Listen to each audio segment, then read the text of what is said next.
Et après plusieurs jours d'audience, vous avez suivi avec nous aujourd'hui la décision de la Chambre de jugement condamnant Ibrahima Kassory Fofana à une peine de 5 ans d'emprisonnement et à une amende de 2 milliards de francs CFA. Pour nous, c'est un motif de satisfaction parce qu'il a été reconnu coupable de toutes les infractions pour lesquelles nous l'avons poursuivi, notamment le détournement de lieux publics, enrichissement illicite et blanchiment de capitaux.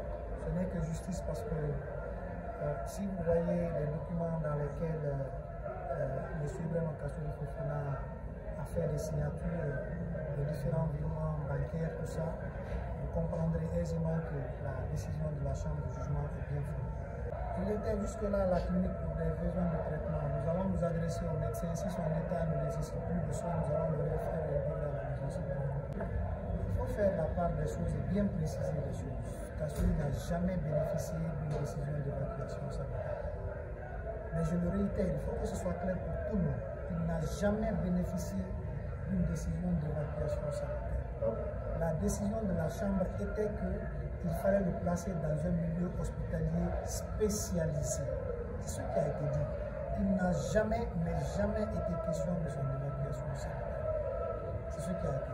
En soi, c'était une décision qui n'était pas facile à exécuter parce que moi, en tant qu'exécutant de ce genre de décision, je vais chercher un centre spécialisé chez moi. Je n'ai que les informations des cliniques qui sont en République de Guinée. Donc, je suis en train de chercher. Si je trouve une clinique appropriée à son état de santé en Guinée, je le ferai. Parce que rien ne me dit que ça doit être à l'extérieur. Ils m'ont dit de trouver une clinique et de me placer là-bas dans un établissement spécialisé. C'est ce qui a été dit. Je ne me suis pas opposé.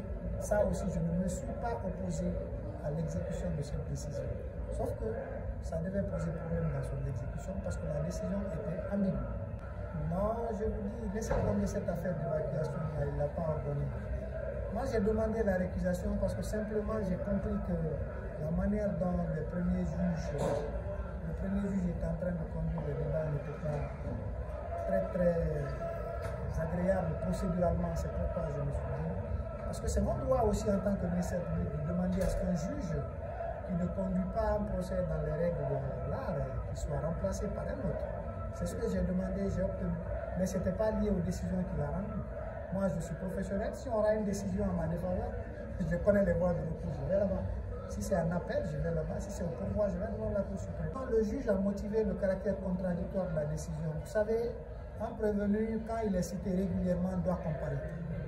Et si, par sa volonté, le prévenu lui-même ne comparaît pas, ce n'est pas qu'on ne l'ait pas extrait, ce n'est pas qu'on ne l'ait pas exhibé, qu'on ne lui ait pas exhibé une lettre d'avertissement en tant que détenu, qu'il n'est pas venu, c'est parce que simplement il a décidé de ne pas venir et la décision à son encontre ne peut être que contradictoire. C'est comme si il était présent parce que sa non-présence est due à son propre fait.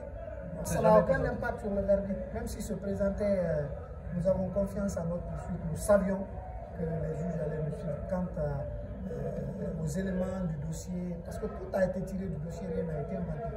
Nous savions que nous avons une poursuite qui était très solide et il ne pouvait pas échapper à ça.